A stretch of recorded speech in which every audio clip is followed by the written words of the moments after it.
Test, test, 1, 2, 3. Hello, fellow X-Plane pilots. This is Herka-Jerk, and welcome to my video tutorial on VNAV operations in X-Plane 11. Today I'll be teaching you how to use the VNAV functions of the FMC on the default X-Plane 11 737, and some of the different things you can do with the automation to reduce your workload on busy arrivals and approaches. For reference, this is X-Plane 11.05 R2 on Mac OS. In general, the automation in X-Plane 11 is pretty good, but if you don't know how to use it, it can definitely throw you off your game and distract you from flying the aircraft and accomplishing checklists and approach reviews you need to do in a busy terminal area environment.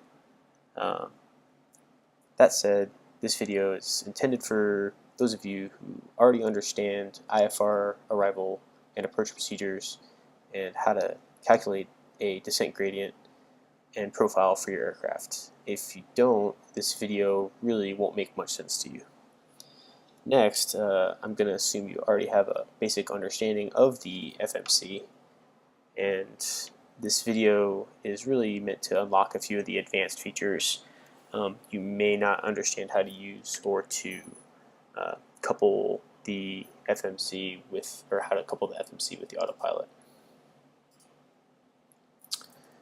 For today's flight, we are in the 737, and we are going from LAX to San Francisco, and we're currently set up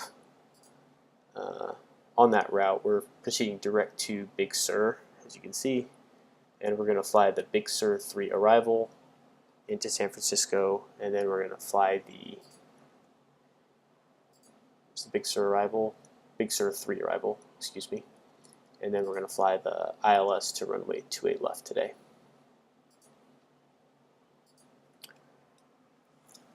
So as we're climbing through flight level 190, I'm going to go ahead and just explain to you what I set up, so you can just replicate it on your own if you like, and we'll go from there.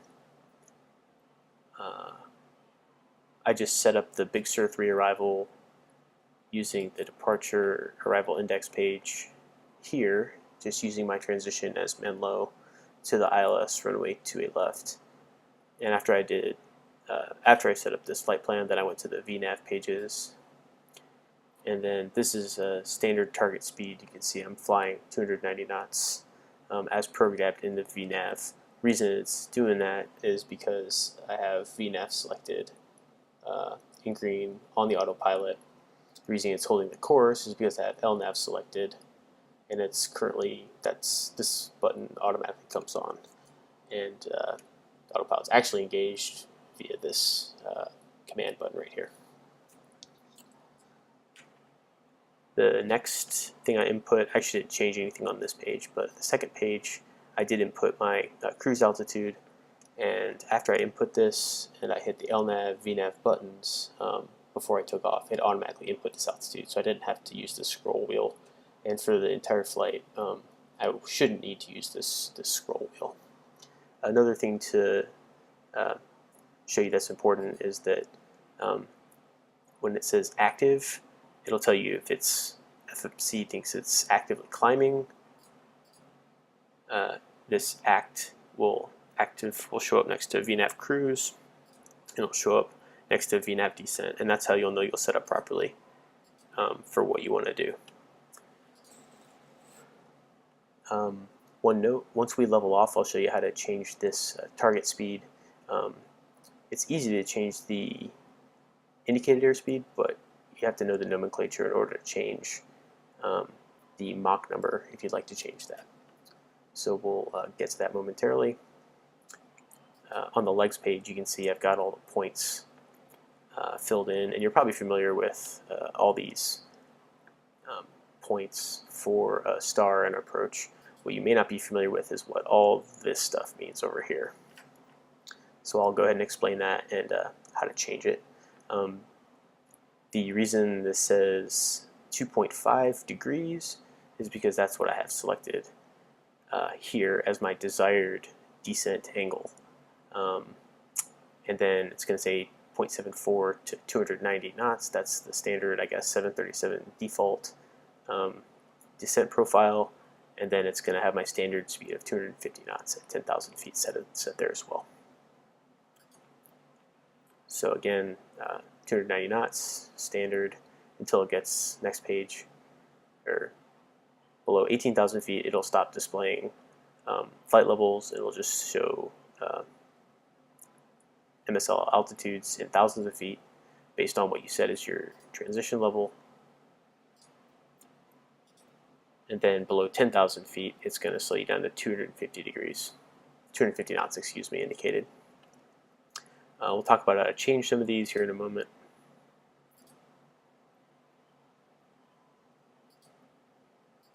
But for right now, let's get leveled off, and I'll show you what that should look like. It's going to increase the time speed here just to speed us up to 30,000 feet.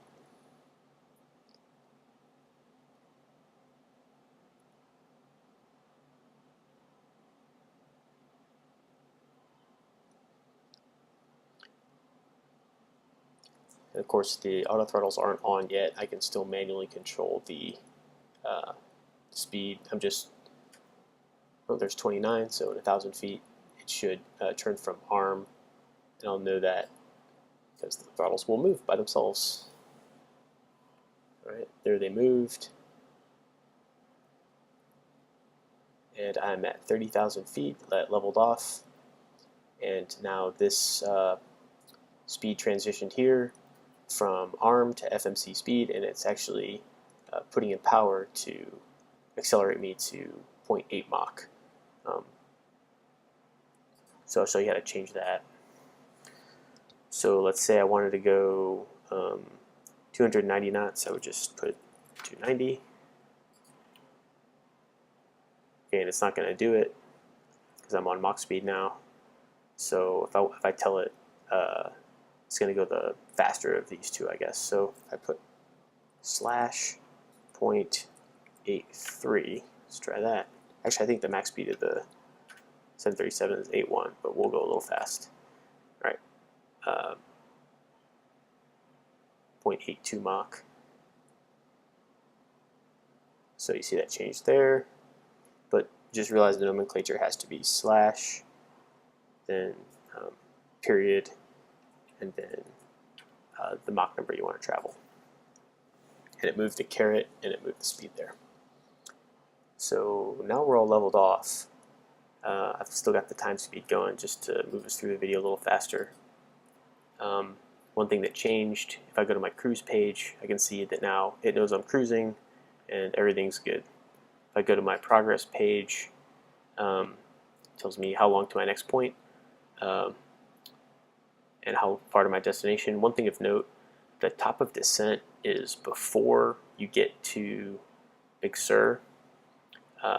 So it actually has you crossing Big Sur at flight level 257 at 290 knots. Again, this is for a 2.5 degree glide slope all the way to the complying with any other speed restrictions, but that's what I'm asking it to do. I can go to 3 degrees and it will change the top of descent point. So there, that changed, and also the speeds at which I'm crossing at these altitudes. I'm sorry, the altitudes at which I'm crossing these points will modify as well to fly that 3 degree glide slope. If I change it to 2 degrees, it's going to start my descent earlier, right? So I'm going to cross that a little lower because I'm going to start my descent earlier, and then it only has me descending in 50 miles. We also have the option to tell it to descend now. This actually won't make the aircraft start to descend. The 737 in X-Plane 11 will not do an auto descent. You will have to click the vertical speed button over here. But I'll talk about that when we descend. So for now, let's just leave this at 2.5 degrees, which is default, and just keep in mind that descent is in 69 miles from now, and it doesn't show up here. So one thing I want to help you program is the altitudes on the arrival. So as you can see here, once we hit Big Sur, these altitudes again are not restrictive here, they're just minimum IFR altitudes. If they were, they would show up on these arrival pages, and I believe it would comply with them. It would give you a descent to comply with them. But seeing as they're not, it still just gives you a 2.5 degree wire. This is an expect altitude below 12,000 at Skunk, which our 2.5 degree wire will get us below that. But if I look at Boulder, it says expect 10,000 feet at 250 knots at Boulder. So at Boulder, it's currently got us at 250 knots, but it's got us at 8,762 feet in a descent. So if we want to change that, I can just input 10,000, click the R1 button, and it'll change to 10,000 feet, and you can see it increase the rate of descent on the next leg because we're at a higher altitude at Boulder. Let's say I wanted to change our speed. So if it's the point Hemen, Heman here, so maybe we don't want to be going 230 knots as we're intercepting the glide slope. Maybe something like 200 knots would be appropriate. So if I just put 200, that's not going to work. It's going to tell us 200 feet. So it's going to say unable. So the nomenclature for that is 200. If you're inputting airspeed, you need to say 200 knots, then a slash, and then the altitude. And that was 1,800 feet. All right. So it's got us slowing down and descending per the VNAV profile. And it'll do that. It'll alter the vertical speed required as long as we keep this VNAV engaged on the autopilot.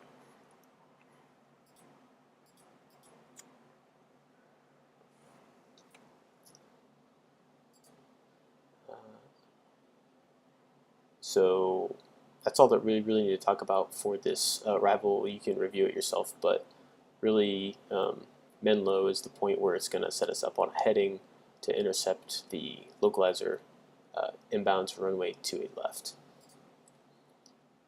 And one other thing we can change, 4,000 feet at 2,300 or less than 230 knots is required.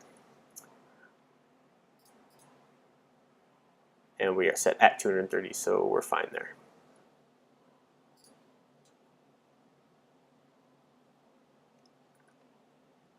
And I'll show you how to set up the autopilot so where it will fly a nice intercept to this ILS, and you won't even have to touch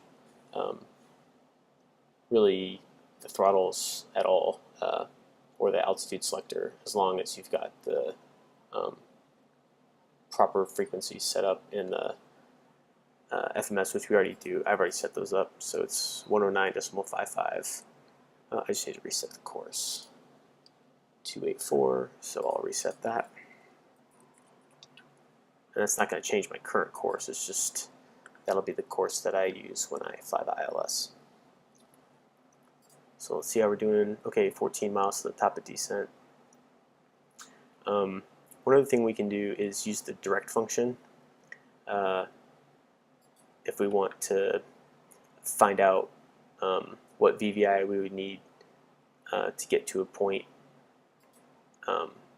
right away. So if I wanted to go direct to 10,000 feet at Boulder, I would just click this button and it'll tell me the VVI required, 1,118 feet per minute, and it'll give me a 2.3 degree wire there. It's not going to be too different from what we currently have because we're basically already at our top of descent. So I'll show you what the aircraft does when we get to the top of descent. Alright, so we are at our top of descent point. I know that because I'm over the green caret on the MFD, and the airplane's pulled the power back. to get down to 0.74 Mach, and the vertical speed tape is taken down. 737 doesn't have an auto descent feature, but all I have to press is vertical speed, and it will turn off the altitude hold, and we'll begin our descent initially at 2,600 feet per minute, and then it'll shallow out to have us cross Big Sur at flight level 269.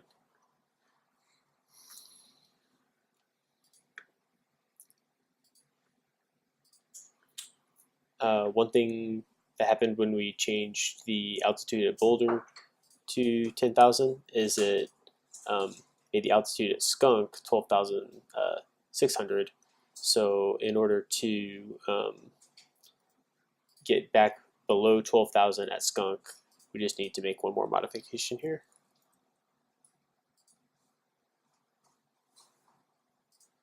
Okay, and that appeared to work.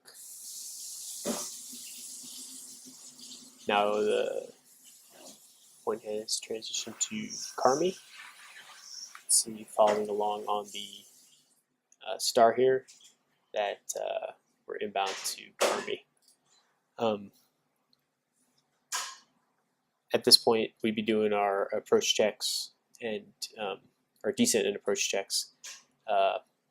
For today, I'm going to not bore you with those, but one thing I did want to mention is it's good to do, when you're using VNAV, it's good to do a tabletop review of the altitudes on the approach plate along with the altitudes on the approach itself. So when I do that, one thing I noticed was that Menlo, we already said, okay, 4,000 feet at 230 knots is good, that's what we want.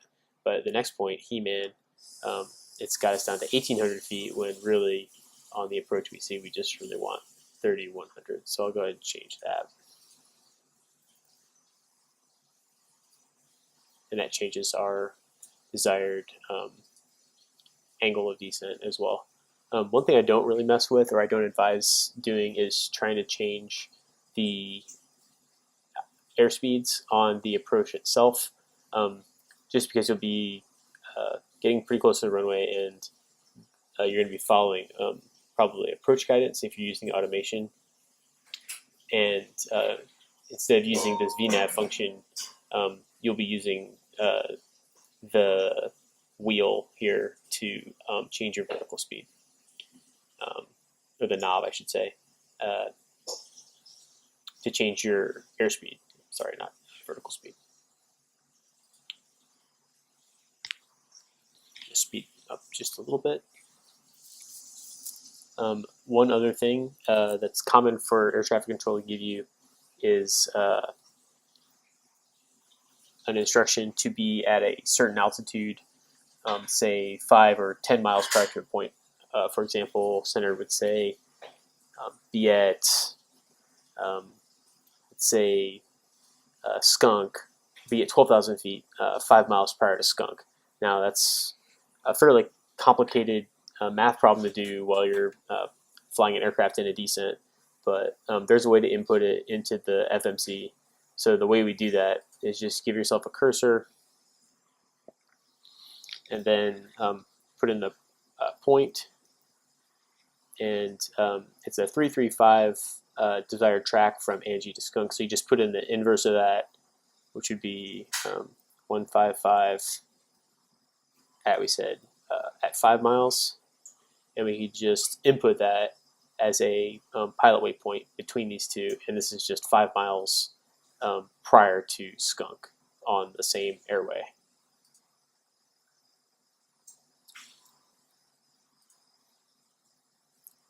We want to get rid of the discontinuity. And it wants us to be at, let's see, 13,000. It thinks we're going to be at 13,000 there, but we actually want to be at 12,000. 12,000.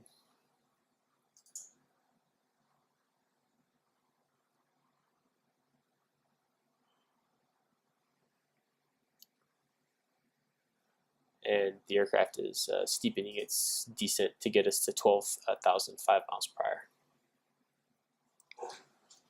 Okay, we're about to get to Angie, and we'll go to, again, we're at 12,000 feet at 5 miles per hour to Skunk, so we did comply with that fake instruction I gave myself.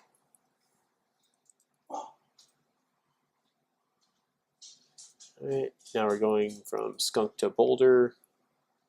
Be at Boulder at 10,000 feet. It's at 240 for some reason. I'm not 100% sure why, but this is where the aircraft's going to have trouble descending and slowing down. So I'm going to go ahead and extend my speed brakes. All right, and I can tell that we're done using speed brakes because the aircraft actually increased the throttles in order to maintain that 240 knots. So I can go and put those away. And we're continuing our descent all the way down to 4,000 feet currently to be at 230 knots and 4,000 feet at mid-low. Just checking to make sure I have the approach set up properly, 109.55 and 284 is the inbound course. All set up there.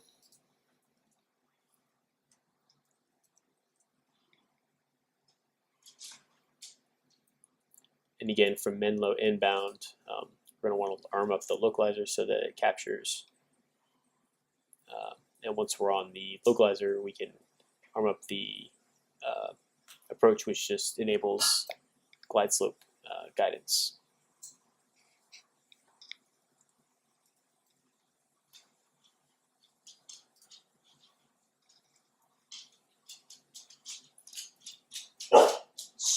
And of course, we can see it visually depicted on the PFD.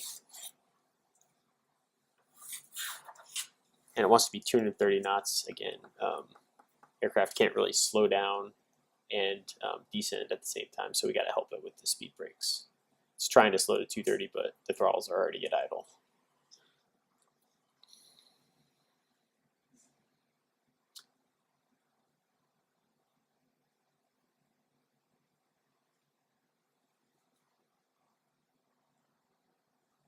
Okay, transition from Menlo to He-Man.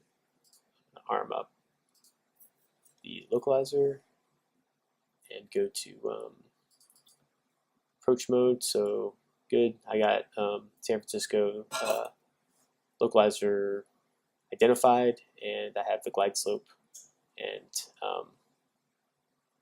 localizer ready so that when I get case brake, it'll automatically turn and intercept.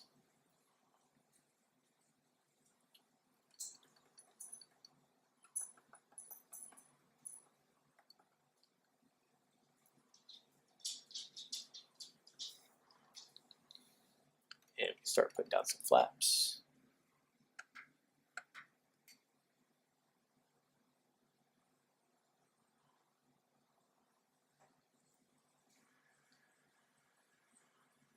There's the localizer, and it automatically turned off the VNAV, which is what we want. You can go ahead and intercept the glide slope high. And it's automatically set our VREF of 114 knots. It's not a great intercept on the localizer today. I think I did everything I was supposed to, maybe just a little bit too fast for it. 3 miles prior to the final approach fix, gear down. And next time I'll have to try to fly that a little slower, see if it does a better job of intercepting the localizer.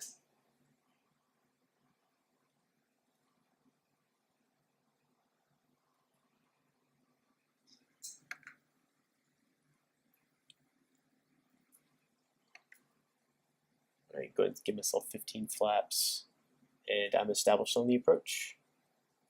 And we can look out and see the airfield in the distance, all set up.